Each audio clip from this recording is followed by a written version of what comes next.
Quelqu'un a dit, il ne faut pas combattre le système, il faut créer un nouveau système qui rend le premier désuet.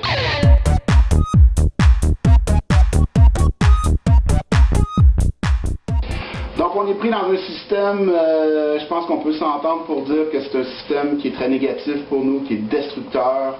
On entend parler, bon, tout ce qui se passe avec l'environnement, tout ça. On se fait empoisonner de tous les côtés, on se fait attaquer, etc. Et je crois qu'à travers tout le stress et les attaques qu'on nous fait subir, souvent on n'a pas nécessairement le temps de réfléchir à qu'est-ce qu'on pourrait vivre d'autre. Tu sais? Qu'est-ce qui arrive si on gagne? Si on gagne ce combat-là, qu'est-ce qui va arriver? À quoi notre nouvelle réalité pourrait ressembler? Donc, avant qu'une réalité existe, il faut d'abord l'imaginer, il faut être capable de la penser pour pouvoir la créer. Donc, je me suis dit que je voulais faire cette vidéo pour vous inspirer. Oui, vous qui regardez cette vidéo, et j'espère que vous allez le partager pour inspirer d'autres personnes, et j'espère que vous allez laisser des commentaires aussi sur votre vision de ce que pourrait être notre avenir, parce que je pense qu'il faut le voir. Plus tôt on va le voir, plus tôt on va pouvoir le construire. Et c'est déjà parti, il y a déjà des gens qui le font, mais c'est des petits groupes relativement isolés. Mais je crois qu'il faut que la masse décide, oui, voici ce qu'on veut, voici le système qu'on veut. Donc, j'ai fait une petite liste. C'est sûr qu'elle n'est pas parfaite, il manque des choses là-dessus, je vous invite à compléter, laisser des commentaires, etc. Ok, présentement on est dans un système qui est basé sur la compétition. On pourrait dire que tout notre système de relations est basé sur je gagne, tu perds. C'est à peu près ça. Et je crois qu'il faut aller, on pourrait aller dans ce nouveau paradigme, ce nouveau monde, si on veut, dans lequel on pourrait vivre, pourrait devenir quelque chose dans le genre nous sommes un, nous sommes tous ensemble. Ce qu'une personne fait affecte tous les autres. Donc c'est pas la compétition à ce moment-là, c'est de la collaboration. Donc d'arriver à prendre conscience que nous sommes tous unis et ce qu'une personne fait affecte les autres. Je crois qu'on peut avoir accès à l'énergie libre aussi. Il y a plusieurs petits groupes qui travaillent là-dessus. Ça fait longtemps qu'on en entend parler. Il y a l'inventeur Nikola Tesla qui apparemment avait trouvé ça, créé ça et s'en servait. Je suis persuadé que des gens s'en servent présentement sur la Terre. Si vous voulez des informations, allez chercher dans un moteur de recherche énergie libre, vous allez voir plusieurs infos là-dessus. C'est un peu compliqué à expliquer, mais en gros, concrètement, ça voudrait dire d'avoir une petite machine qui génère de l'énergie propre, qui ne vient pas du pétrole, qui ne vient pas du nucléaire ou quoi que ce soit, qu'on pourrait mettre dans chaque village, dans chaque ville, et qui donnerait de l'énergie à peu près gratuite ou très peu coûteuse à tout le monde sur la planète. Tout le monde aurait accès à autant d'énergie dont il a besoin. Évidemment, une fois libéré de toute la bullshit politique et financière et guerrière qu'on vit aujourd'hui, on pourrait enfin entreprendre des grands projets humanitaires et environnementaux. Il y a déjà des plans des gens qui veulent reverdir les déserts, par exemple, ou nettoyer les océans. Il y a des technologies qui ont été créées pour faire ça, j'en reparlerai. Évidemment, on a besoin d'un nouveau système économique. Celui qu'on a présentement est conçu pour siphonner tout l'argent dans une seule direction, et c'est pas dans votre direction ni dans la mienne. Donc, on a besoin d'un nouveau système économique. Ce système-là serait transparent, basé sur du réel, du concret, peut-être sur des valeurs comme l'or ou d'autres métaux, et contrôlé par le peuple, donc, et non pas contrôlé par des corporations comme maintenant. Notre argent est contrôlé et imprimé et tout est décidé par des corporations présentement. On aurait accès à des nouvelles technologies dans tous les domaines. Il y a plein de technologies qui sont super intéressantes présentement, qui sont cachées et qui sont réprimées, parce que justement, c'est des technologies qui nous donneraient trop de pouvoir. Donc, on pourrait avoir accès à ces technologies-là. On a juste à penser, par exemple, à l'imprimante 3D, bon, qui existe, qui est connue, mais qui n'est pas très popularisée encore. Juste avec ça, on peut faire des choses incroyables, j'en reparlerai. Les voitures aussi, qu'on utilise encore du pétrole, c'est ridicule, c'est risible, ça n'a aucun sens. Il y a des voitures qui fonctionnent à l'eau, à l'air, au vidange, toutes sortes d'autres technologies. Je vous en reparlerai. C'est un sujet qui m'enrage, je m'excuse. Évidemment aussi, l'être humain va évoluer selon moi. Si on arrêtait d'être empoisonné dans notre eau, notre air, notre nourriture, etc., on pourrait probablement vivre plus vieux. Parce que présentement, le concept, c'est une fois que tu arrives à la retraite, dépêche-toi à mourir. C'est à peu près ça le message qu'on reçoit. Donc il faut que les gens soient malades, c'est ça le concept. Et je suis persuadé que l'épandage chimique qu'il y a au-dessus des villes tous les jours contribue à ça, les OGM dans la nourriture, bon, etc. Donc on pourrait vivre plus vieux, évidemment. Notre quotient intellectuel serait beaucoup plus haut. J'avais vu un reportage qui expliquait que juste avec les vaccins qu'on donne aux enfants, ils perdent, je crois, de 15 à 30 points de quotient intellectuel. C'est beaucoup, là, 15 à 30 points. C'est la différence entre un moron et un gars pas mal bright. Donc, c'est ça. Évidemment, on aurait une meilleure compréhension de tout ce qui se passe autour de nous. Présentement, quand on a grandi en se faisant bourrer le crâne avec des mensonges, c'est difficile de comprendre la vérité. On pourrait peut-être avoir accès à la vérité et comprendre mieux. Meilleure communication aussi. Si on a cette espèce de nous sommes unis, nous sommes un. Si on arrive à développer cette mentalité-là, on aurait définitivement une meilleure communication, meilleure compréhension du spirituel. Parce que dans notre vie, on nous a beaucoup appris qu'il y avait le physique et le mental et que ça s'arrêtait là. Le spirituel est aussi important. C'est vraiment les trois choses, il faut un équilibre entre les trois. Certaines personnes pensent aussi qu'on a des habiletés qui sont réprimées, auxquelles on pourrait commencer à avoir accès. Probablement une forme de télépathie. Si on est de plus en plus soudés, si on se délaisse cette mentalité de compétition et cette illusion de dire que nous sommes séparés, mais qu'on comprend que tout est uni, ben on peut avoir une communication ensemble qui est différente. Et selon moi, il pourrait y avoir une forme de légère télépathie là-dedans. Plusieurs personnes travaillent aussi sur le concept de la téléportation. Et bon, certaines choses ont été démontrées là, en termes de physique quantique, etc. Je n'entrerai pas là-dedans, mais c'est le genre d'habilité qu'on pourrait peut-être arriver à développer dans un moyen terme, disons.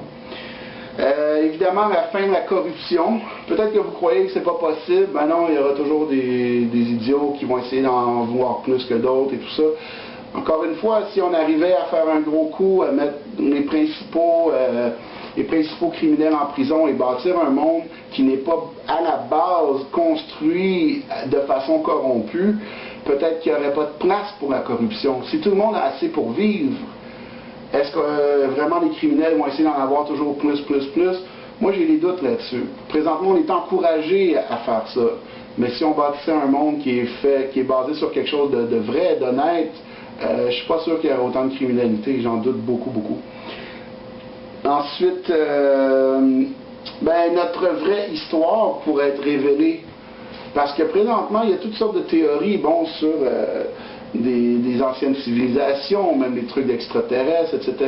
Puis en bout de ligne, on sait pas, on connaît pas vraiment notre vraie histoire. On se rend compte, plus on avance, plus on se rend compte que l'histoire a été trafiquée aussi par les rois, par les papes, etc. Juste le fait qu'il y a plusieurs versions de la Bible, qui est censée être un texte sacré, mais il y a plusieurs versions. OK, tu sais. Donc, ça a été révisé, réarrangé, tout ça, pas par Dieu, par les hommes, pour mieux contrôler le peuple. Donc, on pourrait peut-être finalement avoir accès à notre vraie histoire, comprendre vraiment d'où on vient, qui on est, et comprendre notre évolution. De la même façon, dans le même ordre d'idée, des enseignements occultes, ou qui veut seulement dire cachés, des enseignements cachés pourraient être enfin révélés et appris. Et je ne vois pas pourquoi, si des enseignements peuvent nous aider, des techniques ou des connaissances peuvent nous aider à mieux vivre, pourquoi ce serait gardé par des petits groupes, des petites sociétés secrètes qui s'en servent pour des motifs plutôt sombres selon ce qu'on peut voir. Donc ces enseignements-là pourraient être transmis à la masse pour le bien-être de l'humanité. Enfin. Évidemment, l'augmentation de l'espérance de vie, bon, je l'ai dit, de notre santé, notre qualité de vie en général, la fin de la guerre. Il n'y a pas eu une vraie guerre depuis au moins 100 ans sur la planète Terre, probablement beaucoup plus longtemps que ça. Toutes les guerres sont des guerres corporatives, c'est des guerres faites pour l'argent, pour le pouvoir politique, etc. C'est jamais un peuple qui est vraiment fâché après un autre peuple au point de se battre. Ça n'existe pas, ça n'a pas été fait depuis très longtemps. Je ne sais même pas si ça a déjà existé. Je pense qu'un humain, c'est censé être assez intelligent pour comprendre que quand tu tues l'autre, tu tues une partie de toi-même. Donc, il n'y a pas de raison que la guerre existe. Et si ce n'était pas des gouvernements, des médias, des corporations qui encourageaient ce système de guerre, il n'y en aurait pas, tout simplement. Je pense qu'éventuellement, on pourrait retourner à un respect de ce qu'on pourrait appeler la loi naturelle. On a des lois un peu tout croche là, qui favorisent celui qui paye les politiciens le plus cher.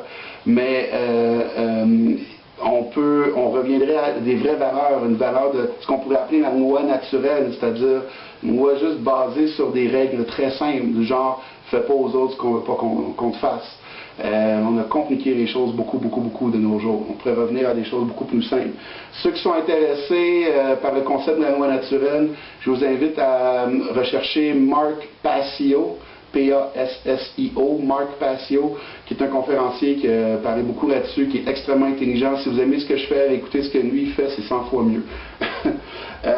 Évidemment, l'exploration spatiale.